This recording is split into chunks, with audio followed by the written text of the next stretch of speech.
રાપરના મુખ્ય બજારમાં ગટર લાઇન બદલવાની કામગીરી શરૂ 22 લાખ રૂપિયાનો પ્રોજેક્ટ રાપર શહેરના મુખ્ય બજારમાં વર્ષોથી સર્જાતી ગટર સમસ્યાના ઉકેલ માટે રાપર ચેમ્બર ઓફ કોમર્સના પ્રમુખ શૈલેષ શાહ અને મંત્રી પ્રકાશ પટેલની રજૂઆત બાદ નગરપાલિકાએ કામગીરી શરૂ કરી છે। ધારાસભ્ય વિરેન્દ્રસિંહ જાડેજાના નિર્દેશ મુજબ સલારી નાકા, ભૂતિયા કોઠા રોડ, માલી ચોકથી દેના બેંક ચોક સુધી 22 લાખ રૂપિયાના ખર્ચે નવી 4.5 મિલીમીટર ગટર લાઇન નાખવાની કામગીરી યુદ્ધના ધોરણે રાત્રિના સમયે ચાલી રહી છે।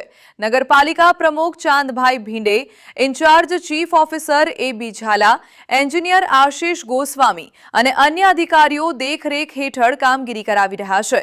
નગરપાલિકાના જણાવ્યા મુજબ કામગીરી પૂર્ણ થયા બાદ મુખ્ય બજારની ગટર સમસ્યાનો કાયમી ઉકેલ આવશે।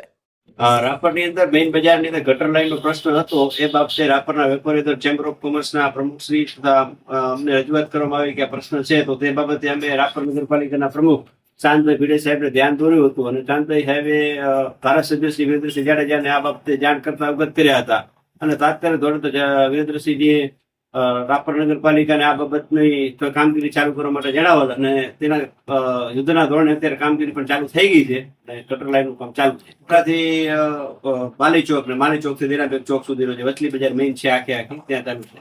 Thank you.